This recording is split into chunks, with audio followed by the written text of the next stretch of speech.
I read 134 books in 2025, and these are the ones I think you should drop everything to read in 2026. This does include my DNFs. I only finished 111 books this year. I DNF'd 23, and honestly that led to me having an incredible reading year. Learning to DNF was one of the best things I've ever done, and I'm hoping to continue it in 2026 because it really meant I had time to read the good books.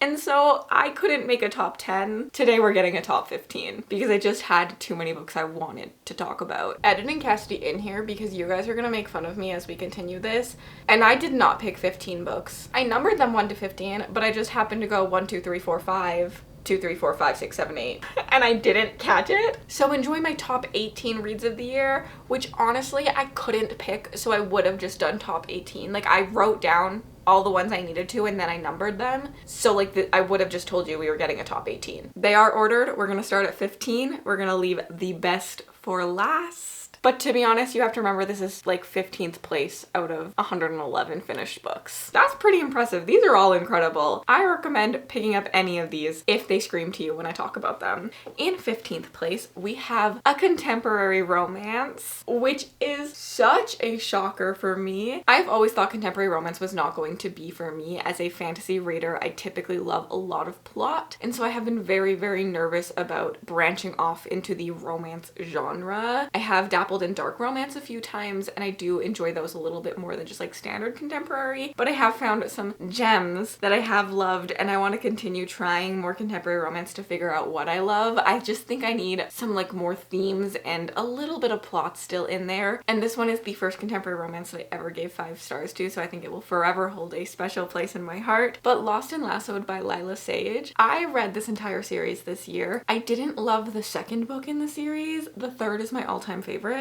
in the series, so I'm actually only putting this third book in. For a lot of the other things you're gonna see, I'm gonna talk about an entire series because I just couldn't pick a favorite child. But for this one I easily could. I think the order goes this one, the fourth one, the first one, the second one, the fourth one, and the first one. I think it just depends on my mood. So this one we're following Teddy and Gus, and we've kind of seen them set up in the entire romance series already. We've seen them kind of be at each other's throats a little bit. And so for me, what I think had made this book so impactful was having read the other 2 books previously and having seen their relationship already. And then when we got to this, I felt like I was finally getting what I wanted. I also liked that their romance wasn't too easy. I also really liked the themes in this one. I feel like I really related to Teddy as a character, of feeling like you are kind of not in the place you're supposed to be because the people around you are getting married, having children, and it feels like you should also be at that stage in your life, but it's also a stage you don't necessarily want. So it's this weird FOMO for something that you don't actually want, and it's this whole weird situation that I personally really, really, really related to, which made me really enjoy this. I loved the themes of family. I loved what happened with her father. I really, really loved this story. Teddy is Gus's little sister's best friend, and when he's looking for a nanny, Teddy steps in, and then they kind of get to know each other, even though for their entire lives they've kind of had like a little, it's not enemies to lovers, it's more just like misunderstanding and a little bit of hate because of misunderstanding. And I thought this was brilliantly done. I loved the vibe of them. I loved the humor in this. This really, really stuck out to me, and I enjoyed it quite a bit. So it's in 15th spot. Now 14th spot is kind of surprising because there was a point where I said this was my favorite book of the year. Recency bias is real, and it really does get me, especially when I'm reading something and I'm like in it. And this book has kind of left me a little bit. I still enjoyed it. I still appreciated it. I'm still putting it on my best of the year list, but it's 14th instead of 1. And I tried, when I make this list, to be fair, it could change depending on the day, but when I make this list, I try to think of the things that have really stuck with me and that I still remember and that I'm still thinking about and that I'm really, really excited for. And I am so freaking excited for book 2 in this, but I do think a lot of the little details in this book have kind of left me compared to the other ones on this list, and it's The Wind Weaver by Julie Johnson. I still love this book. Don't get me wrong, I just feel like I need to explain why it's not higher on this list when like there is a point where I was like, this is the best book I've read. I just live in the moment, and sometimes I come out of it, I'm like, oh, maybe I spoke too soon, or like maybe I need to take a second to think about this, but I'm not that person. I'm not a thinker througher. This one is kind of like if you read the Air Awakened series by Elise Kova, which is one of my YA favorites. This is like the adult version. We're following our main character who is a half fae, and being fae in this world is like a death sentence. And in the first page, we see her get captured, and when she's about to go to her death, someone comes in and saves her, and she learns about a whole side of the world that she didn't really know about. She learns about a prophecy about the 4 elements, and she is clearly the Wind Weaver. That's not a spoiler. You learn it really, really, really quickly in like the first 2 chapters. And I'm just really excited to see where this one goes. There is 2 men in this, and I love them both pretty equally, which is really interesting. That is something that doesn't really happen for me, especially if this ends up being a love triangle. I am still holding on for a why choose, but I could see just a love triangle and then picking one of them. I love both of them. One is like this brooding fire daddy, and the other is this sarcastic water daddy. I don't know another word. I don't know. I can't pick between them. Because they were both like special in their own ways, and I loved both of them. And I'm excited to see where the second book goes. I have an arc of it, so I am gonna read it sometime soon. I have a NetGalley arc, and I'm really, really excited. I say, like, I had to tell you that this is in 14th spot, and I had to say why, but like, don't get it twisted. I loved this book so much.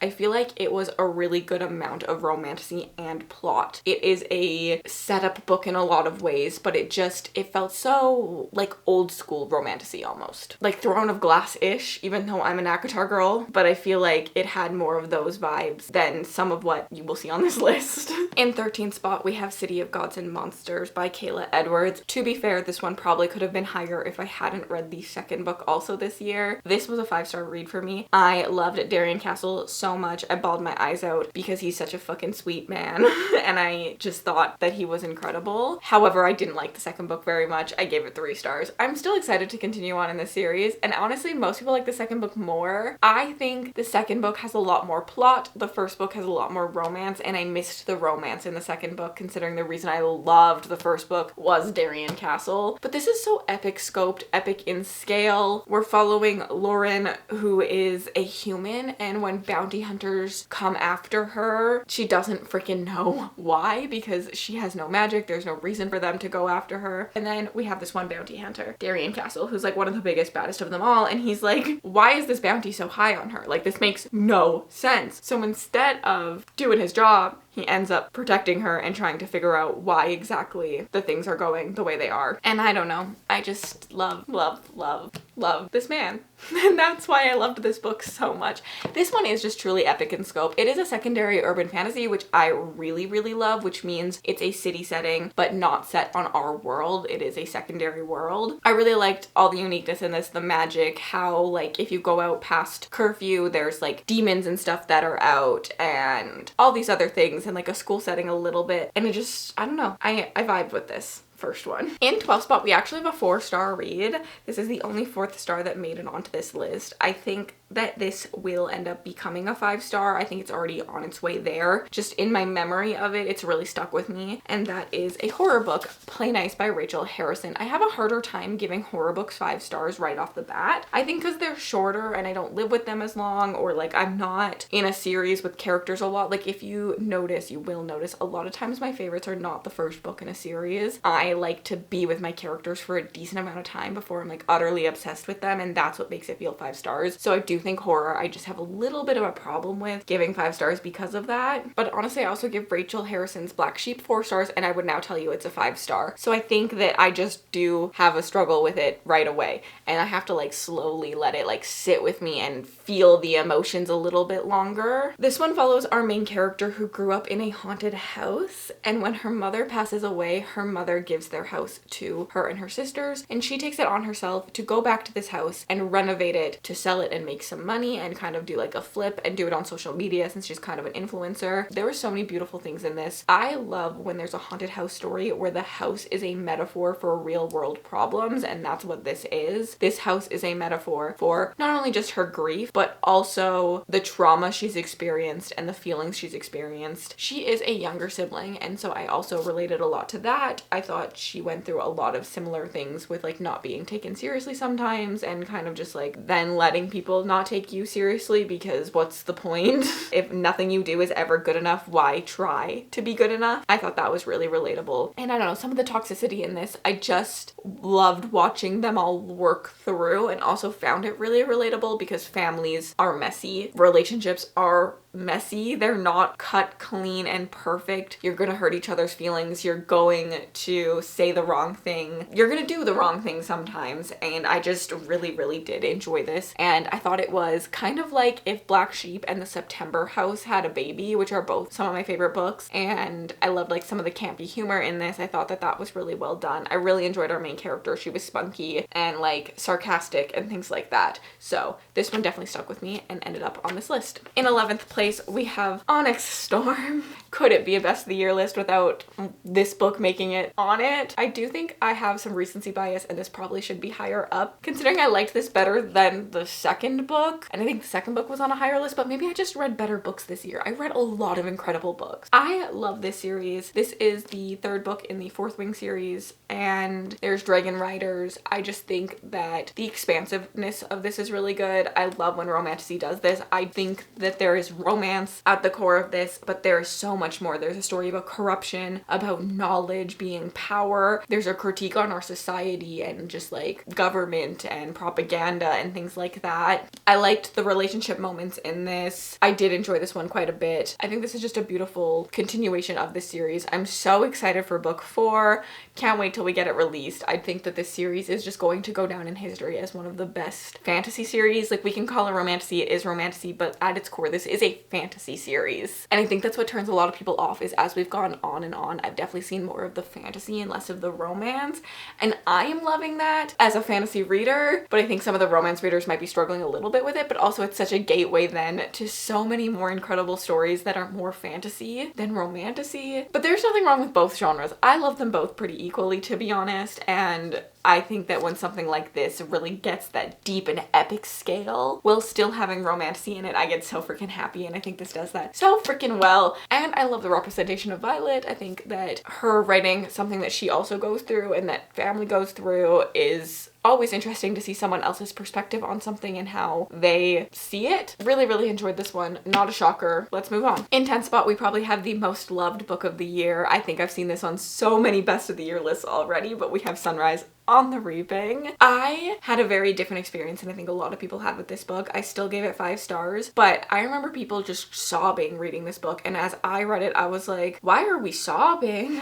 This book made me so incredibly angry, and I love when a book can just bring out emotions in me. I think that's what I strive for when reading, and picking this book up and knowing how Haymitch's story ends from the very first page, I didn't think it would hit me as hard as it did. But as everything happened, it just made me angry, and I was like, this didn't need to happen this way, and I just was so frustrated with like the government and society and propaganda and everything like that, and it was an incredible reading experience. This is a prequel series to The Hunger Games by Suzanne Collins. We follow Haymitch, who we know from The Hunger Games. We've seen how his story concludes. We saw it in the Hunger Games series. This is the second prequel she's written, and we are watching Haymitch's games. And God, Suzanne Collins can freaking write.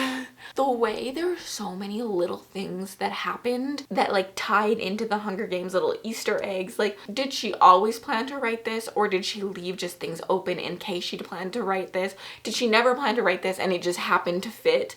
I don't know, but there's so many, so freaking many little things that connected, and I was like, this is insanely well written and incredible. And also, I just think the critique on our society, the discussion on propaganda in what is happening in today's society, incredible. I feel like she spoke out about something when she felt like she needed to, and propaganda was a very big part of this. It's a very big part of our society currently. Chef's kiss. Enjoyed this thoroughly. A recent addition is The Merge. This is a sci-fi thriller. This follows a dystopian version of our world, or our world in a dystopian future. And we have overpopulated, and so we have a problem. We cannot sustain the amount of population we had, which is honestly something that is very scary to think about, but very real. And so in the UK, they have came up with something called The Merge to help with overpopulation, where you take two people and you put them in one body. You're supposed to become those two people at the end of it. And this fucked with my brain in so many ways. I felt so many emotions. I feel like the character work in this, beautifully, beautifully, beautifully done. So essentially this merge is not 100% yet, where they're forcing people into it. So there's discussions on that,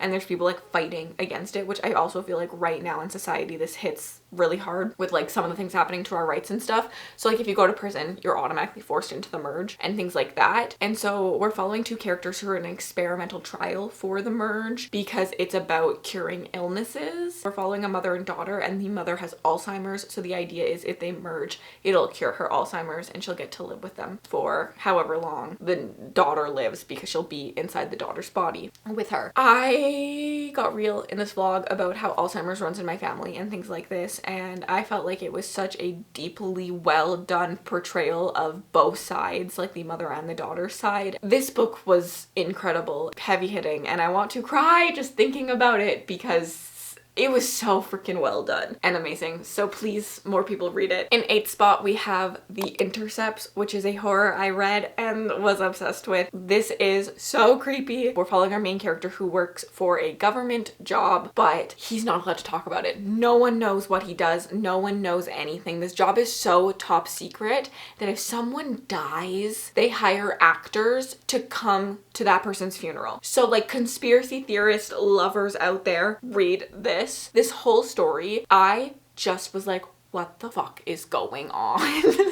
And I was just feeling so disturbed and like, what the heck is happening? And I wanted to figure out what was happening, but I also just like loved the feeling of just like, I don't know how to feel it, but like when you're like just like creeped out and just feels like there's like a bubble around you, like getting smaller and smaller and smaller. That's how I felt the entire time I read this book. And that was absolutely amazing for me. That's how I want to feel when I read a horror book. It's kind of like a sci-fi horror, which is apparently something I need to read more of. Just like sci-fi blended books. I love them. I don't really want to tell you anything about this book. It's just incredible. It's amazing. If you like sci-fi stories, if you like horror stories, if you want to read sci-fi horrors, if you liked Into the Drowning Deep, if you liked, I don't know, anything sci-fi horror-ish, check this one out. This one was so good. I can't. I want to experience it all over again. In 7th spot, we have Zodiac Academy. Now, I did give this first one 5 stars, and everything else in the series so far has been a 4-star. However, I would probably count this entire series as a favorite. I've only read up to book 5 right now, but I'm changing that in the new year. But I am obsessed with this world and these characters. Every time I dive back in, I just love it from the very first page, which a lot of times books take me a little bit to get back into. And with this one, that doesn't happen. I'm just obsessed from page 1. In the first book, we follow our 2 characters who are sisters, and they are poor and broke, and they're like thieving to get money when someone knocks on their door and says, "You're the long lost heirs to the Solaria throne." And they're like, "Oh, what?" But this person says, "You have a throne and inheritance waiting for you, but there's one catch. You have to go to Zodiac Academy, you have to graduate Zodiac Academy, and then it's all waiting for you." And they're like, "Money?" Yes. And so they go to Zodiac Academy planning to go home as soon as they graduate with their money. Go back to the Earth realm. This is kind of like a portal fantasy. But there's these men who have been told their whole life, since the heirs are missing, you guys are going to have the throne together. And they don't want these heirs to take over. They do not think that they are capable of it. And so they bully the girls out of Zodiac Academy. That's their goal, even though they don't even want the crown. So it does have a little bit of a bully romance, specifically in book 1 and 2. I would say it kind of slows down after that. There's such cool world building in this. They're all fae, but there's different types of fae. There's werewolf fae, there's vampire fae, there's dragon fae. And the reason that there are these types is that's how you get your power. You get your strength. So like vampires drink blood to get more magic, and so on. Like each type of fae has their own little thing and ritual they need to do for their like magical help. There's also this like outside force that's trying to get into like the world and like crush them and take over. That's like bad. There's like so much messy family politics in this with like who's in charge currently and kind of their corruption and things like that. There is so much going on in this series outside of just this like fun romance that we see. We also see like insecurities and stuff come through in this. Like I just think that this was such a a fully well-loved thing. If you like a CW show, if you were a CW lover, if you like shows like Vampire Diaries, Pretty Little Liars, this reads exactly like one in my opinion, and it's incredible, amazing, and I can't stop screaming about it. I need every single person to pick this up and love it. There is some cringiness, I will say, but I absolutely love it at the same time. I think it's hilarious. Like, they use a social media called Facebook.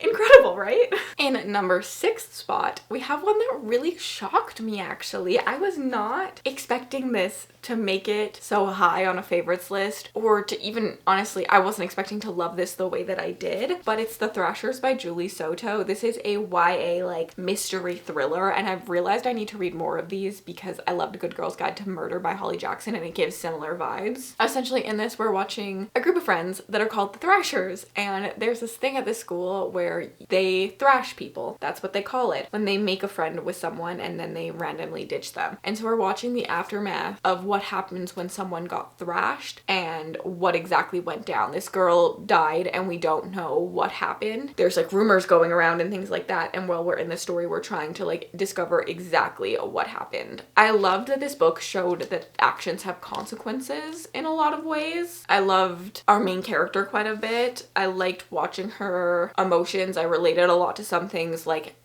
talking about being in a friend group and feeling like you're never gonna fit in. Like, she was always like, I feel like I'm gonna be the next one to be thrashed. Felt like it was very relatable because anyone who's ever been insecure will relate to things that happen in this. Like, any insecure friendship, like any friendship that made you feel insecure at all, this sums up so much of that, and I loved it. And also there's a little tiniest bit of romance in this, and I ate that up. And that's how I know I need to try more from Julie Soto, because I loved the little small snippets of romance I got. So I think I would love to try her romance books, maybe her romantasy books, because I loved this so much. I want to read more from her. So if you have read more, let me know what I should be reading from Julie Soto. In 5th spot, we have one that blew me by storm, and that's Silver Elite by Dani Francis. I read this so quickly. I ate this up, read it in like a day, could not put it down. Dystopian romance is something I didn't really know I needed in my life, but also I should have, because like this is so similar to Divergent in a lot of ways. Like, Divergent is a dystopian romance. Like, tell me it's not. If you could not take out the romance in that book.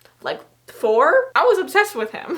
This one follows our main character who is who has magic. I don't remember what they're called. A modified. So in this world, it's kind of our world, which is why it's dystopian. There was essentially a bomb that went off and some people got modified through it, and so the modified used to be in charge. They have powers. A revolution happened and now the normal non-modified people are on top, and they're hunting down all of the modified because they're scared of them and the power that they have. They can like see into your thoughts, control the things you do, which I get would be terrifying if you didn't know how to block it and things like that. But I think that that's really interesting because you can see how fear grips people and then ends up making them worse than they should have been. Like, no part of me thinks that just because you fear something you should then go murder every person who has that thing, but I can see how like that gets some people, and I think that's crazy and that's very scary to think about, especially in our own world, and how fear is such a big thing.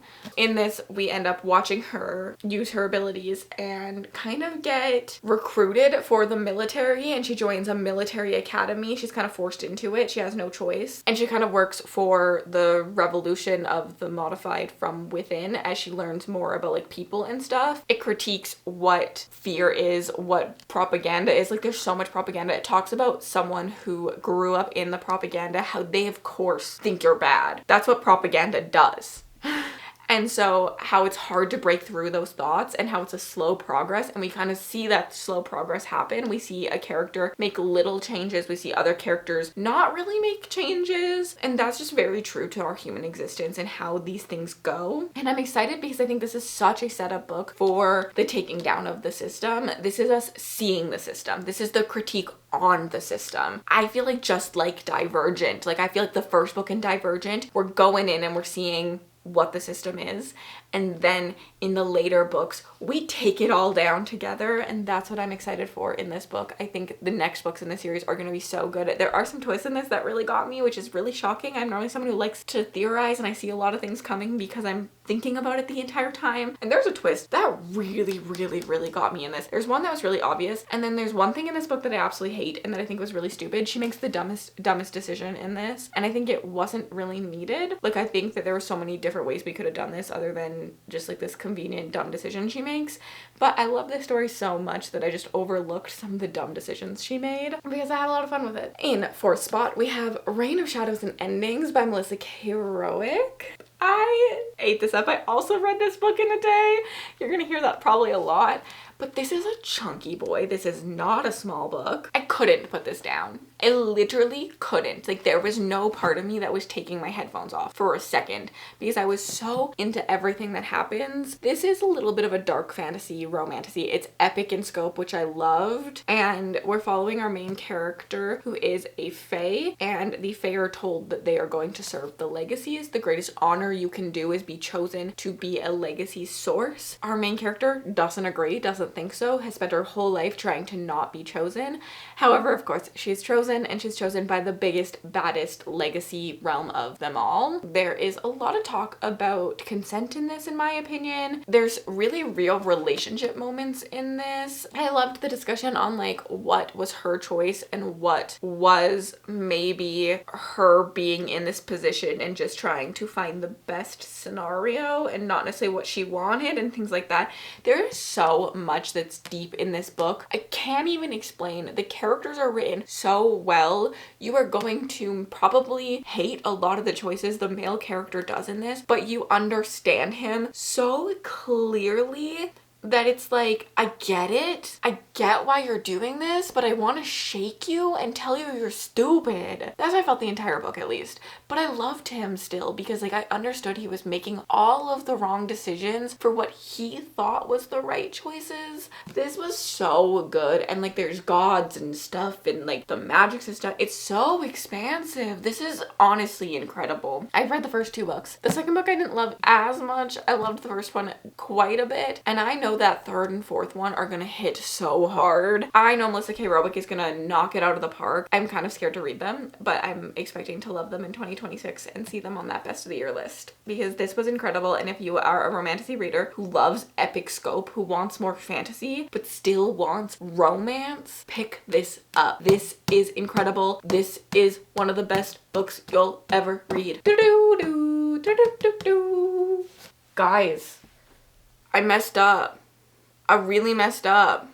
Next up, we have the Bourbon and Boy series by Victoria Wilder. This is another contemporary romance series that I absolutely loved this year. This is romantic suspense, and I think this is 100% where my taste lies in contemporary romance. I want to read more of this. This has stuck with me so much. My favorite in the series is easily the last one, which is Bourbon and Proof, but this whole series goes on this list because I really, really do think about them, and I think the reason I loved this book so much is again because I loved these ones. Like, I feel like this book, these two characters, we see set up in the other two books as well. What I loved about this specifically was there is a plot thread that continues throughout all three of them. You see snippets of it in Bourbon and Lies, you see a little bit more in Bourbon and Secrets, and then it all comes to a close in Bourbon and Proof. And so I could not imagine not reading this series in order because of that, because you watch these characters struggle with this whole thing in all of these a little bit. You watched this town have these issues. This follows the Bourbon Boys, so three brothers who then fall in love, and there is romantic suspense and like something happening in each of them. In Bourbon and Lies, she sees something that she shouldn't have, and she's put in like a police protection program, so she goes to live on the Fox brother property, like kind of undercover, like, you know. And then in Bourbon and Secrets, she's a PI agent who's gotten herself into like a little bit more than she probably should have. And then in Bourbon and Proof, this one is actually a marriage of convenience, and I loved that, and she is marrying him to get out of another situation. Also in this one, they have their own bourbon business, so they involve bourbon quite a bit. The spot has bourbon in it. I thought it was a lot of fun. I really did enjoy this series, and I want to read more like this quite a bit. I'm so excited for Victoria Wilder's next series as well. I cannot wait. I think that these were incredible. If you have romantic suspense recommendations, please let me know. Next up, a series that really stuck with me this year is the Dungeon Crawler Carl series. series. The 5th book in the series is my favorite. It's actually the only one I gave 5 stars. I gave the rest 4 stars. But every single one of these was so close to being a 5-star. I will never, ever forget this book. This is so unique to me. It just really stands out to me. The character work in this is phenomenal. I picked this book up just because everyone I had known had liked it. I was like, what the heck is this book? Why does it have literally no bad reviews from anyone I know? I didn't think it was gonna be my vibe, but I kept seeing reviews from it and being like, that person would never like something like that. And then 5 stars. And so I picked this up. So glad I did, because I forced everyone in my life to read this now. This is so much fun. Essentially, our world, aliens come, they crush every single building, and if you are outside of a building, oh, you got to survive. You're then asked if you would like to enter the dungeons. And you can stay on the planet and not enter the dungeons, but you're probably gonna die because it's a frozen wasteland now with no resources. So we meet Carl, who was outside of his building trying to catch his ex-girlfriend's cat. And so him and the cat enter the dungeons together. This is so video game inspired, D&D inspired. There's so much amazing stuff in this. You have like little pop-ups happening about like, you got a reward, you earned XP. Like, we watch him create his character classes for like the video game and stuff like this. This really gave me like Baldur's Gate 3 vibes. Or I've been playing Valheim and I'm like leveling up all my like fists and stuff, and I'm like, yes, I'm Carl. On top of this like really fun narrative, fun, unique story that's been crafted, there is a deep discussion on taking down the man, capitalism, a critique on capitalism, how we're all part of the grand scheme. We all help capitalism survive essentially, and how hard it is to not help it. And just watching Carl be imperfect was really real to me. I think I love an imperfect character. I've learned a lot of people don't. A lot of people, I think they're poorly written, or like the author didn't do enough research or things like that. I find it so real when a character is imperfect and learns from those imperfect things. I don't want a character to be solely bad or solely good. I want my characters to have nuance and depth, and I feel like all of these characters, when you get to book 5, feel like almost new characters, but not new characters. Your growth, think of you at 15 to you at 25 or 30 or 40 or 50, or like think of you as a child and how different you are. And this happens a lot faster to these characters because they're going through these things that are way more intense than what we go through. So they have to adapt and change so much faster than we've had to. But I think it's so real and raw, and I just, honestly, the character work and the societal discussions in this, chef's kiss, amazing. Need everyone to read. Another series that I started this year that really has stuck with me and I've talked a lot about is The Bone Season by Samantha Shannon. My favorite in this one is The Mime Order, which is the second. This is the one I gave 5 stars. The rest have been 4 stars. However, as a whole, this series will be a favorite. It's really stuck out to me.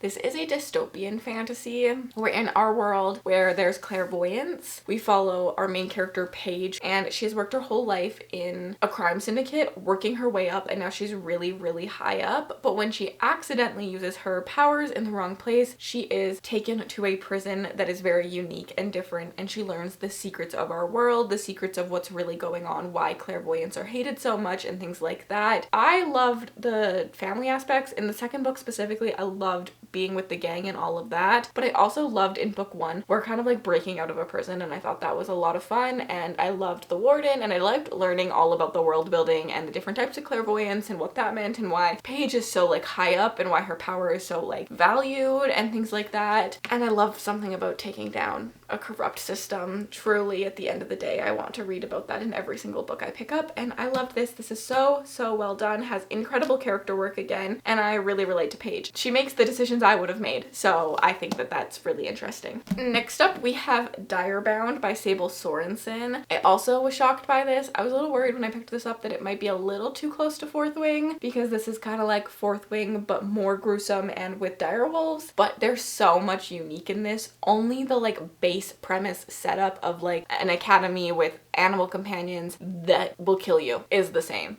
After that, so different. I loved what was set up with the animal companions. I loved how cruel the direwolves felt. Like, they are willing to not only kill someone that has weakness, but also kill themselves if that person they chose is weak. I thought it was very savage and very concerning, but very well written. We watch our main character whose sister is kidnapped by the force that they're fighting against, and she thinks the only way to save her sister is to get to the front lines, so she joins the army. But on the day she joins, there's actually a direbound picking, and she's picked essentially by a direbound, which is their elite warriors. So she's not going to make it to the front anytime soon, but that won't stop her. She is going to save her sister at any cost. Another thing I love in books is when the motivation revolves around a sibling or family. I just really understand that in my core, and I love it. And this was a lot of fun, and highly suggest. Oh, bone-crushing distraught in this next one, but an incredible series that has stuck with me.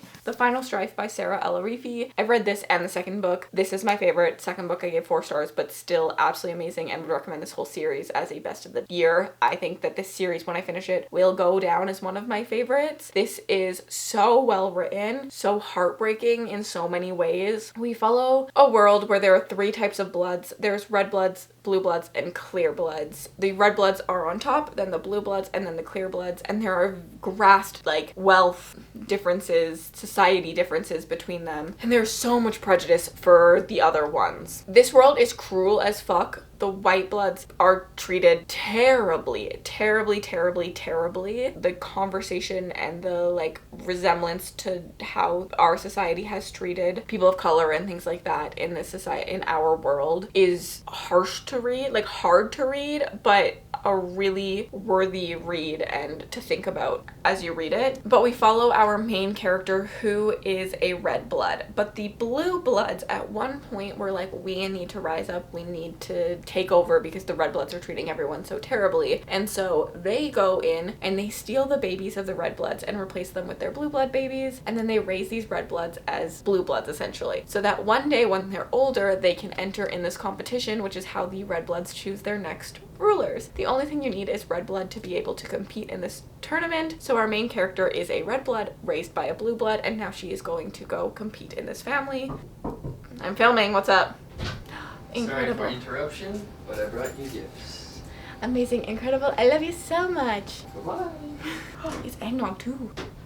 Okay, what was I saying? There's also a really well done storyline about addiction in this that is so well done in my opinion. Incredible, amazing. This book is devastating. It broke my heart so many times, and it's incredible, and I will think of it till the end of my days. Please pick this up. Please pick this up. And then, of course, my literal favorite book of the year is so shocking to me. I actually think it's one of the first books I read in 2025, which with me being so swindled. I'm so swindled by recency bias. Like, it gets me. I'm shocked that this book has really stood out to me throughout the entire year, and that's Phantasma. The funny thing is I didn't want to read this.